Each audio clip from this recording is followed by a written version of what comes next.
this lesson, we'll dig a little deeper into the media player. We'll look at zooming the video, we'll look at step framing, setting up the tempo, time, signature and key, and also renaming and deleting lessons. First of all, let's look at zooming. So here we are in the TrueFire Dweezology phrase generators with Dweezil Zapper, and I set up a section here for this crazy licking 13s. Wouldn't it be great to be able to see his fingers a little bit closer up here?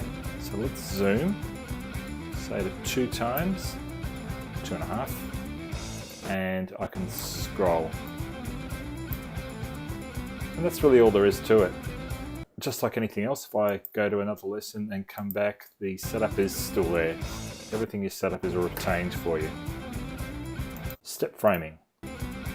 Back button and forward button.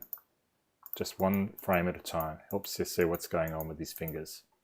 Setting up the tempo, time signature and key. So we can set the beats per minute or the tempo in there. Now for a TrueFire course, we've got some help with this because if we look in the chart, we can see it's 115 beats per minute. So I'll just put that straight in there. And you can see currently we're at 100% because we haven't changed the speed at all. We'll jump back to the start of that lick. I've changed the speed down to 50%. It's on 0.5 and you can see here we're now playing at 57 beats per minute, or 50%. 60%, 69 beats per minute, 80. So it shows you the effective number of beats per minute at your current tempo. The other things we can do here are to set the time signature. This one's in 4/4 and that drop down's gone off the screen, but we can move through a bunch of different time signatures there. You'll see why in a minute when I show you how this links up with the metronome. The key.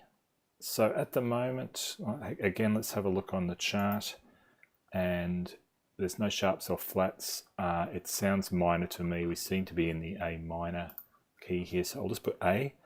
We don't put the minor part of the key here, so it's A minor, you just put A because we're just showing the tonic note of the key, so you can see where you are relative to that.